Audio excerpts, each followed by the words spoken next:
miniskirts? What's wrong with hot pants? Number one, I have a wife and she's walking around with a skirt up to here. And then what's happening? Well, why do I want everybody to see her? What's a man? I mean, people looking, they winking, they lusting for her, all kind of freaks and no good people on the streets. Why do I want my wife? She can't bend over because the panties show if the wind blow. Horses show the behind. Cows and animals and mules. Human beings don't walk around with the behind out. Savages walk around with the behinds out. And my wife's behind ain't for every man to look at. You understand? So it makes a lot of sense. So how can I protect my woman if I'm walking down the street, she's half naked and some sadist run up and grab her? Hell, I shouldn't have put out there. If I got merchandise I want to sell, I put in the window for you to see. So if I want my wife, why do I want everybody to see my wife? What's private? What's mine? Everybody looking at her. Which means what's wrong with it? How can you have a wife or somebody you love? Anything God made precious, nature hides it. You cannot find diamonds easy. You have to dig and dig and dig. And then you got to work to clean them. What's wrong with miniskirts? What's wrong with... Right, shalom, I'm giving all praise unto the bonus on the about the great millstone. And I honestly brothers that we're pushing this truth in sincerity throughout the four corners of the earth. The brother body are coming out here to give you this truth for the grace and mercy of Yahweh. Bashim Yahushai. Bashim Kohakorash. Giving all praise unto Bashim Shai Bashim Kohakorash. Okay, so this is gonna be a video based upon the excerpt that you just seen regarding the miniskirt, which became popular in the late mid 70s, I believe it was, you know, in the advent of rock and roll and all of that.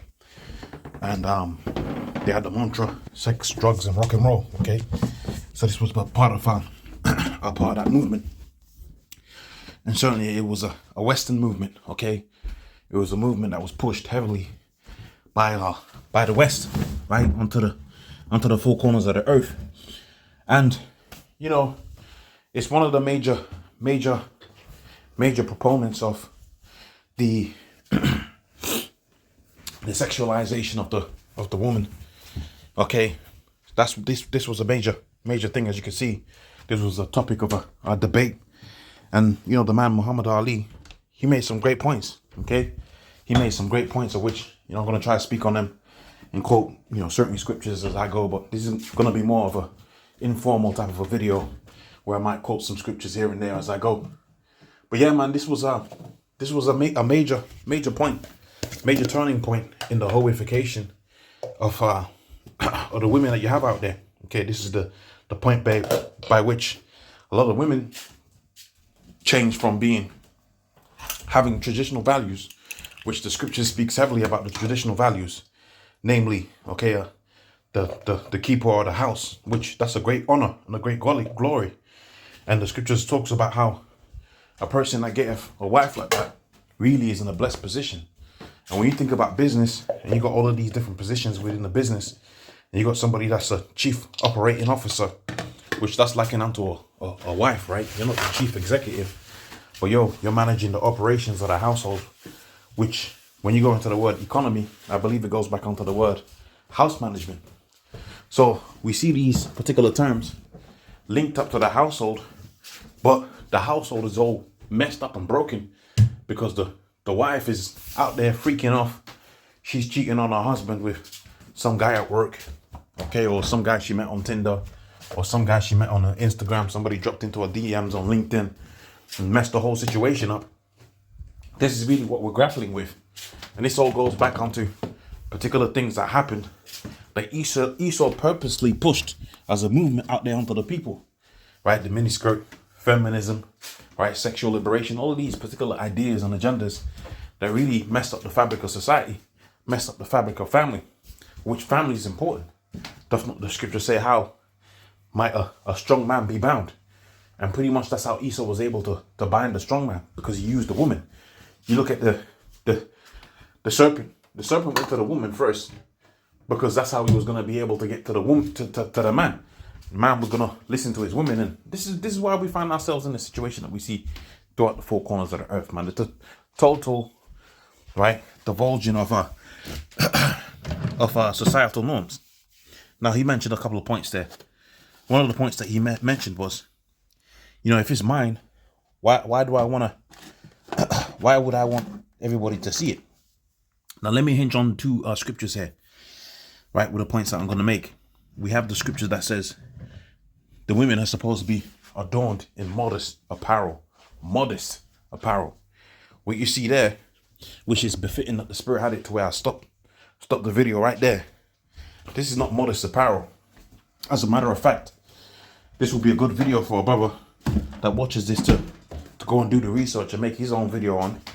But he actually did a study on the male brain, right? And how the male brain reacts when it sees particular images, right? Namely, if you go out there into the wild and you see a lion, the male brain reacts in a particular way, right? Specifically the male brain in this example. Okay, you see a spider, your brain reacts in a particular type of way. And they showed the man's brain, they showed him, you know, a woman, you know, dressed in a very fleshly manner, and the animalistic part of the brain, right, was activated. Okay, the big bit of you that is the old man was activated.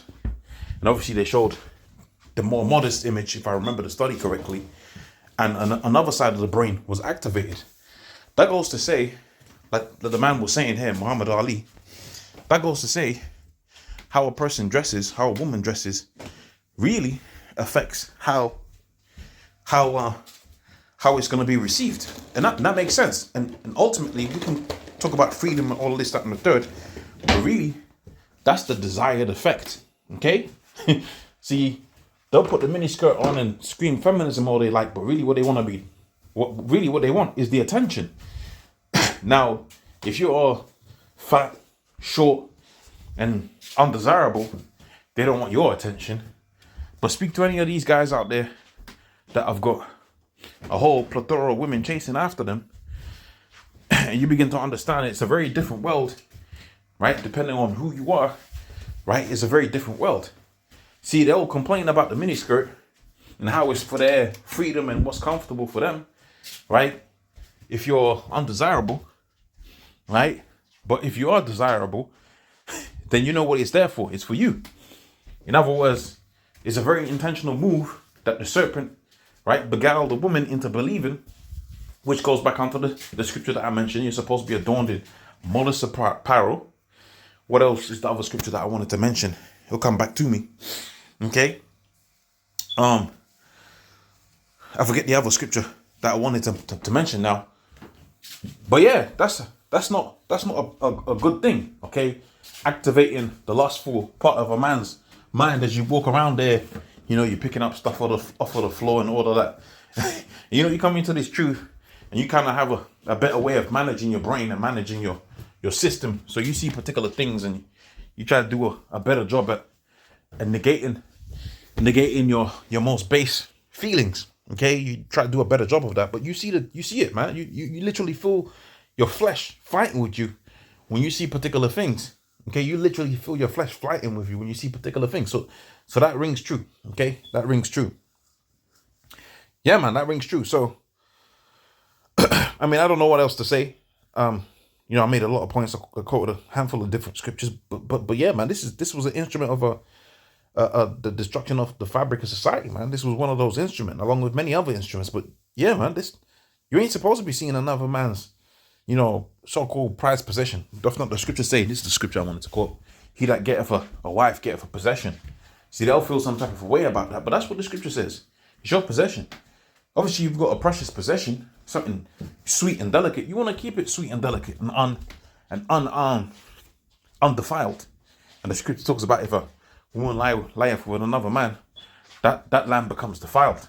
Okay, that lamb becomes defiled. But when you see them legs, you know, the base part of your brain is activated. The base part of your brain becomes activated, man. Again, like I said, a lot of these things are intentional. These women know what they're doing. They want the attention, but they don't want your attention. Okay, if you're, you know, again, like I said, if you're undesirable, they don't want your attention. But this is the world we live in, man. We're through. Okay, when Yahushua returns, everything is going to be returned back onto normality. Modest dress code is going to be implemented within the world. Okay, you ain't going to be walking around seeing another man's wife's legs. Okay, which that's way off. That's way off. Okay, I ain't supposed to see, right, your wife's calf muscles, man. I ain't supposed to see that, man. I ain't supposed to see your wife's fishnets, man. That's off. I ain't supposed to see your wife's cleavage. Okay, that's for you. Okay, she's supposed to be dressed appropriately. And again, like I said, this is one of those instruments that Esau's used, and as a result, adultery is at all-time high. Okay, families and divorces are at all-time high. Family breakups and divorces are at all-time high. But we're living underneath the rulership of the serpent. It's to be expected. With that, I'm going to say, all praise unto you, Abashim, Shabashim, Korash, Tabonus, unto the apostles of great millstone, and the honest brothers, they were pushing this truth in sincerity. I'll see you on the next one. Shalom.